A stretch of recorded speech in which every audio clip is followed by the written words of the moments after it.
नौकरियां, सरकारी स्कूल, सरकारी खेतर को आगे बढ़ावा देना चाहिए और सरकार के ऊपर भी दबदबा डालना चाहिए इस चीज़ का। कोई भी सरकार आए, सरकारी नौकरियां, सरकारी स्कूलों को प्राइवेट स्कूल जैसा बनाए, ना कि हमें प्राइवेट स्कूल हमारे सरकारी स्कूल के सामने बना दे कि हमारे बच्चों की फीसें इतनी महंगी, इतनी एडमिशन्स, इतनी सारी चीज़ें। वो चीज़ें पहले हम देखा करते थे, जो हमारे ताऊ पढ़े वो भी तो सरकारी स्कूलों से पढ़ के IPS ऑफिसर्स भी बने हैं। जैसे छोटू राम जी की बात की, वो भी पढ़े लिखे थे, ताऊ देवीलाल भी तो पढ़े लिखे थे, वो उन्हीं स्कूलों में से निकले हैं। आज के स्कूल सगों अलग अलग एक्टिविटीज़ करते हैं, वो तो बच्चे वैसे भी सीखते हैं। इन्होंने बहुत अच्छी बात की कि हमारे बच्चों को हमारे इतिहास के बारे में पता होना चाहिए। आज जैसे हम यहाँ पे इकट्ठे हुए हैं, ऐसे ही गाँव के बच्चों को एक छोटी ऐसी सभा होनी चाहिए जिसमें भगत सिंह के बारे में भी बताना चाहिए, बंदा सिंह बहादुर के बारे में भी बताना चाहिए, छोटू राम जी के बारे में भी बताना चाहिए, कि ताऊ देवीलाल के बारे में भी बताना चाहिए कि हमारे कोई किसान नेता हुए हैं जिन्होंने हमारे लिए ये सब कुछ किया है। उनके इतिहास के बारे में बच्चों को पता होना चाहिए, क्योंकि आने वाली पीढ़ी नहीं तो धीरे धीरे भगत सिंह को भी भूल जाएगी कि भगत सिंह कौन था। क्योंकि हमारे स्कूल की किताबों में आजकल भगत सिंह की कहानियाँ नहीं पढ़ाते, ना ही ताऊ छोटू राम जी के बारे में बताते, ना देवीलाल जी के बारे में पढ़ाते हैं।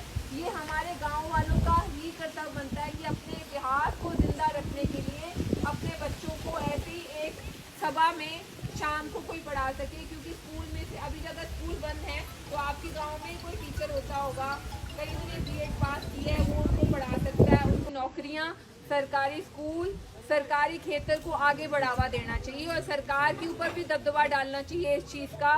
कोई भी सरकार आए, सरकारी नौकरियां, सरकारी स्कूलों को प्राइवेट स्कूल जैसा बनाए, ना कि हमें प्राइवेट स्कूल हमारे सरकारी स्कूल के सामने बना दे कि हमारे बच्चों की फीसें इतनी महंगी, इतनी एडमिशन्स, इतनी सारी चीज़ें। वो चीज़ें पहले हम देखा करते थे, जो हमारे ताऊ पढ़े वो भी तो सरकारी स्कूलों से पढ़ के IPS ऑफिसर्स भी बने हैं।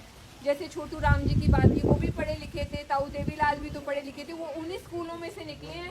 आज के स्कूल सगों अलग अलग एक्टिविटीज़ करते हैं, वो तो बच्चे वैसे भी सीखते हैं। इन्होंने बहुत अच्छी बात की कि हमारे बच्चों को हमारे इतिहास के बारे में पता होना चाहिए।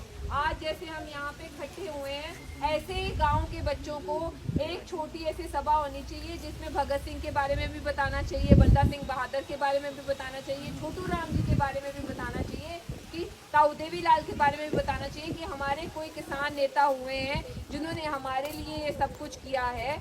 उनके इतिहास के बारे में बच्चों को पता होना चाहिए, क्योंकि आने वाली पीढ़ी नहीं तो धीरे धीरे भगत सिंह को भी भूल जाएगी कि भगत सिंह कौन था।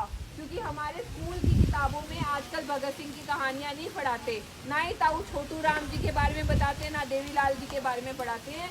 ये हमारे गाँव वालों का ही कर्तव्य बनता है कि अपने इतिहास को जिंदा रखने के लिए अपने बच्चों को ऐसी एक सभा में शाम को कोई पढ़ा सके। क्योंकि स्कूल में से अभी अगर स्कूल बंद है तो आपके गांव में कोई टीचर होता होगा, कहीं उन्हें B.Ed पास किया है, वो उनको पढ़ा सकता है।